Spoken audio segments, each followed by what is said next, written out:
السلام علیکم ورحمۃ اللہ وبرکاتہ۔ بسم اللہ الرحمن الرحیم۔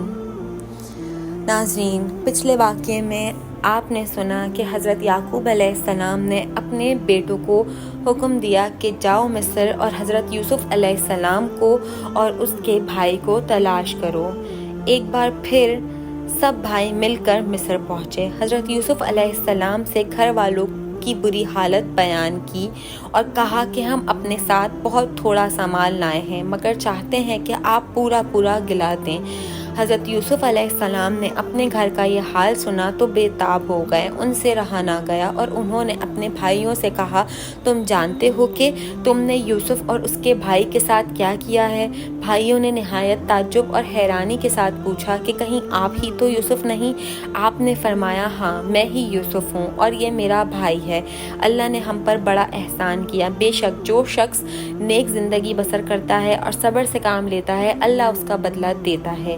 جب تمام بھائیوں کو یقین ہو گیا کہ جس کے دربار میں ہم اس وقت کھڑے ہیں ہمارے بھائی یوسف ہیں، تو سب نے مل کر اپنے گناہ کا اقرار کیا۔ آپ نے فرمایا، تم کوئی فکر نہ کرو، تم پر کوئی الزام نہیں، اللہ تمام گناہوں کو معاف کرنے والا ہے، وہی سب سے زیادہ رحمان اور رحیم ہے۔ جاؤ، میرا کرتا میرے باپ کے چہرے پر ڈال دو، ان کی بینائی لوٹ آئے گی، اور پھر سب کو یہاں لے آؤ۔ ادھر قافلہ مصر سے روانہ ہوا اور ادھر حضرت یعقوب علیہ السلام نے اپنے گھر والوں کو یہ خوشخبری سنا دی کہ مجھے یوسف علیہ السلام کی بو آ رہی ہے۔ انہوں نے سنا تو کہا کہ تمہارے سر پر ایک ہی خبط سوار ہے۔ آخر قافلہ آ گیا۔ حضرت یوسف علیہ السلام کا کرتا ان کے سامنے رکھ کر تمام حالات سنائے تو انہوں نے گھر والوں سے کہا، دیکھو میں نے تم سے نہیں کہا تھا۔ آخر سب بیٹوں نے مل کر آپ سے گناہوں کی معافی مانگی اور مصر کو چل دیے۔ حضرت یوسف علیہ السلام سے ملاقات ہوئی تو انہوں نے ماں باپ کو اپنے پاس ٹھہرایا اور کہا، خدا چاہے تو مصر میں امن اور آرام کے ساتھ رہیں۔ پھر ان کو اپنے ساتھ تخت پر بٹھایا۔ سب کے سب بھائی شاہی آداب بجا لائے۔ آپ نے فرمایا، یہ میرے خواب کی تعبیر ہے، اللہ نے اس کو سچ کر دکھایا۔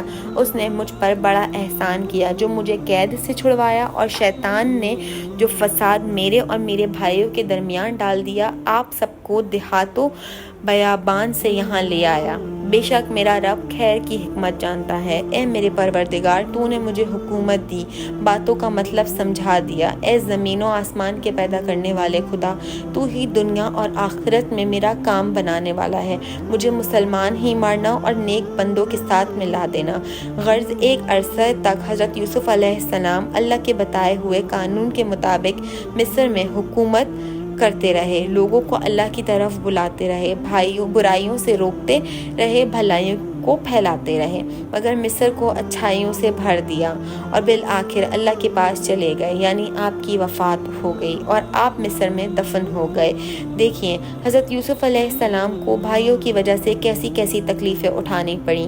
اندھیرے کنویں میں رہے، غلام بنے، جیل خانہ میں رہے، لیکن جب یہ سب اللہ کی آزمائشیں پوری ہو گئیں اور اللہ پاک نے ان کو مصر کا بادشاہ بنا دیا، تو بھائیوں سے کوئی بدلہ نہیں لیا، بلکہ اللہ تعالیٰ سے ان کے گناہوں کی معافی کے لیے دعا کی اور خود بھی معاف کر دیا۔ بچوں، بھائیوں کے ساتھ یہی کرنا چاہیے۔ قرآن شریف میں ایک دوسری جگہ ہے جس کا مطلب یہ ہے، اگر تمہارے ساتھ کوئی زیادتی کرے اور تم اس کے بدلے اس کے ساتھ نیکی اور بھلائی کرو تو وہ دشمن تمہارا حقیقی دوست بن جائے گا۔ اللہ ہم سب کو ایسی ہی توفیق دے، آمین ثم آمین۔